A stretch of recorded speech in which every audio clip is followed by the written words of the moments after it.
Барлықтарыңызға сәлем.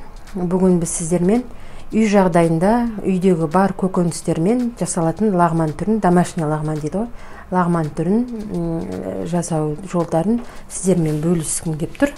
Ондай болса, бірге жасап көрейік. Бізге керегі міне 300 грамм, 400 грамм ет. Өздеріңіз білесіздер, егер көп ет болғанын қаласаңыздар, етті көбірек қосыңыздар. Менде мына жерде 400 грамм ет. 2 редька, біреу қоссаңыздар да, 1,5 қоссаңыздар да болады. Негізі лағманды мен редькасы көп болғанын ұнатам. 4-5 порцияның ингредиенттерін жатырмын сіздерге. Бұрыш, бұрыштың бәрі қосылмайды. Менде жаңа алып келгеннен кейін бәрін тазалай салдым. Қазір көз мөлшерімен қосам да қалғанын нете салам.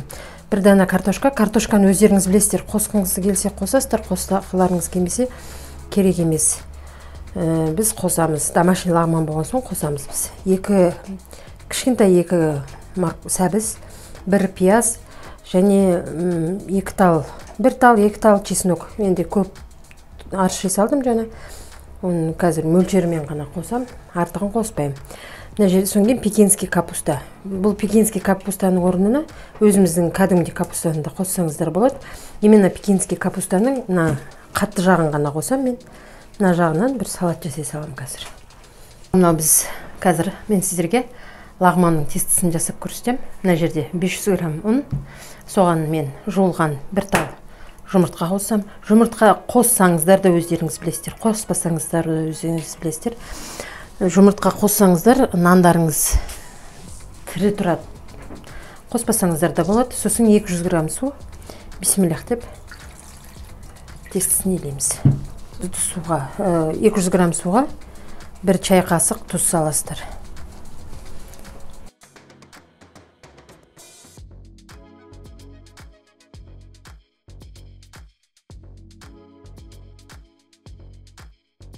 Міне өстіп нанды елеп, жақсылап 10 минуттай басамыз. Онда лағманның нанын демалтып қоямыз.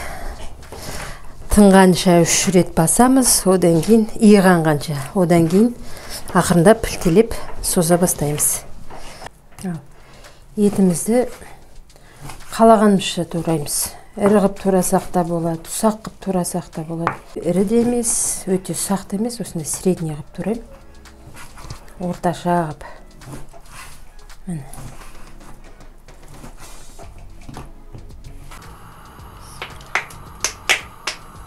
Қызып тұрған майға етімізді қуырып аламыз. Бисмилля. Жуылған етімізді саламыз. Салып, етімізді қуырамыз.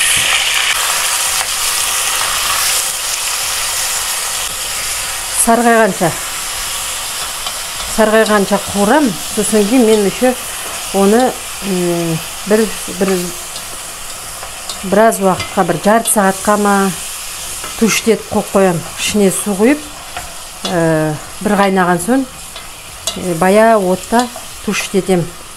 Басқа көкөністерімді турап жасап болғанша бұл піседі. Сол кезде көкөністерімді самый ең қиын процесі осы ғой, еті піскені.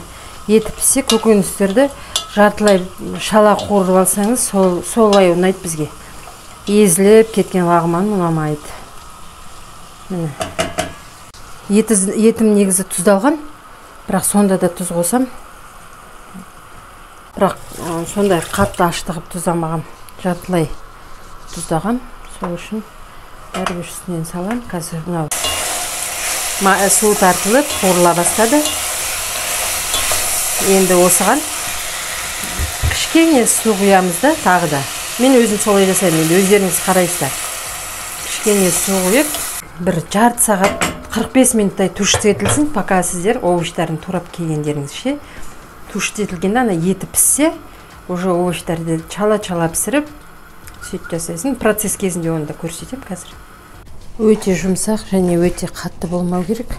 Лағман нанымызды міне тағы да бір басып қойдық. 2 рет басылды. Тағы да бір 20 минутқа қалдырамыз.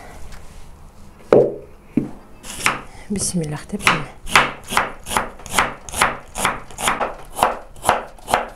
Бәрін салонкаға турай береміз. Міне редьканы неге оба дейді, редька дейді тураған соң мен бір 15-20 минутқа тұзды суға салып қоям, сол кезде ашты дәмі кетіп қалады. Кейін алам да осыған тұз сеуіп суық су құйып қоям. Қазір басқа заттарымды турап болғанша тұра береді. Чеснокты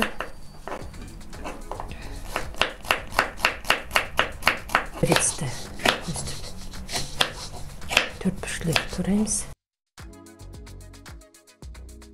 Минский капустаның бізге тек мынандай бас жағы ғана керек. Жұмсақ жағынан тез жасалатын бір салат жасап жүрем кейін.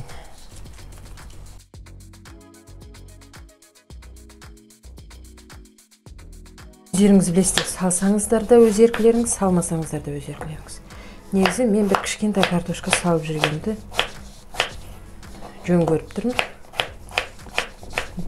Лағманның нанын 3-ші рет басып жатырмыз. Қазір енді тағы да 20 минут тұрады. Сол 20 минуттан кейін уже пілтелей бастаймын. Пілтелеп, майын жағып, соны жасай бастаймын. Әзірше 20 минутқа қалдырамыз. Етіміз жақсылап пісті, қуырылды. Енді көкөністерімізді саламыз. Исағымызды саламыз. Пиязымызды саламыз. Пиязымызды араластырып, чесногымызды саламыз.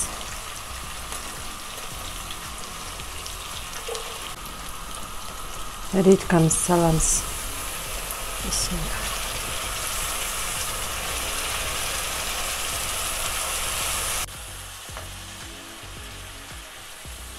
Бір қасық томат, жарым қасық томат салып жүріп.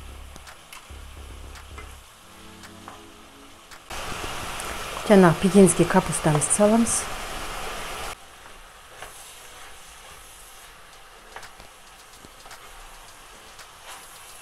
Енді суын құямыз.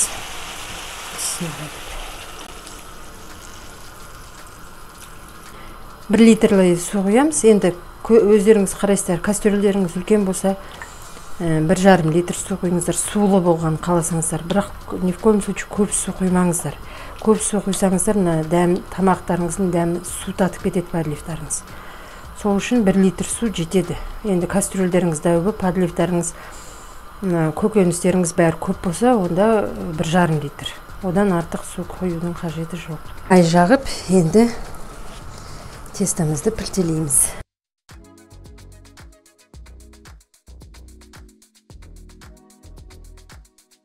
Міне өстіп кесіп, қолмен өстіп мұжып аламыз. Диаметрі әрқалай болады. Енді өзіңіздеріңіз қалайсыздар. Жіңішке қылып кессеңіздер тез созылады. Мынаны міндетті түрде бүйтіп жасау міндетті түрде емес. Бірақ маған өстіп өзім әдет болып қапты, осы кішкентай кезімізден. Осы лағман жасауды үйренгеннен бері өстіп. Мамам да өстіп жасайды. Мен де осылай жасап, әдет болып қапты. Болды, енді созуға кірсеміз.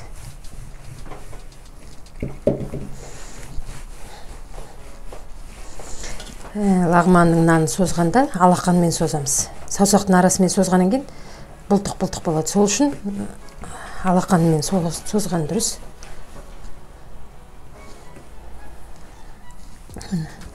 Өздеріңіз білесіздер, қалай саласыздар. Мен өзім қалай үйренгем, солай салам.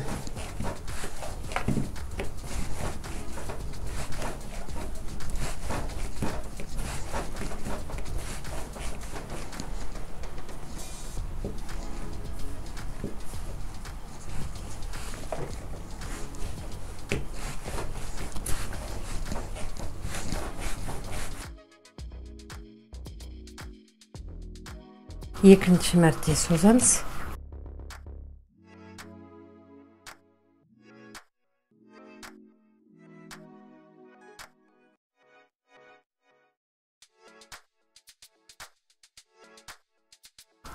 Міндетті түрде май жағып қоямыз. Міне қайнады. Енді осы баяу отта 20 минуттай пісіреміз. Көкөністері пісу керек. Еті піскен уже. 3-ші мәрте созамыз. Міне уже жіңішкерді.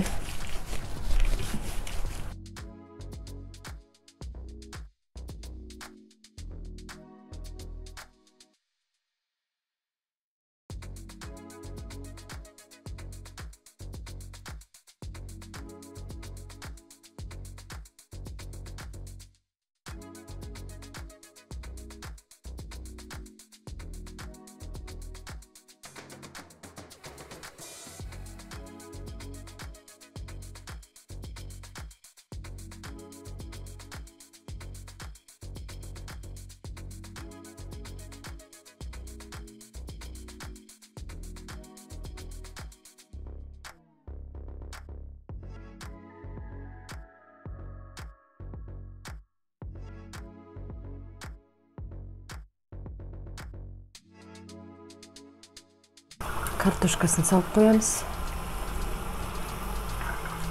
Картошкасын салып араластырамыз.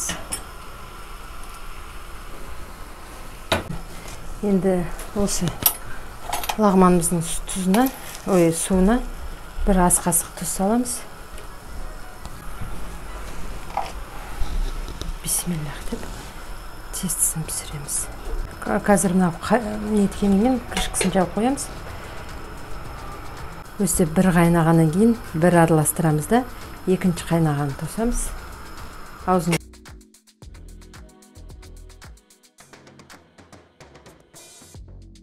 екінші қайнаған кезде уже тесті дайын деген сөз. Міне.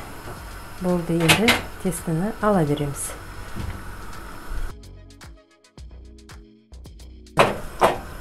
Қайнатып аламыз.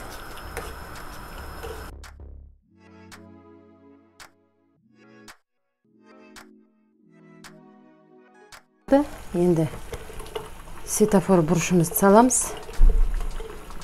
Үстінен бұл домашний лағман болған соң бәрі осылай болады. Алдағы неде гойру лағман қалай жасалады, сомянды мен үйде өзім қалай жасайым домашний условияда.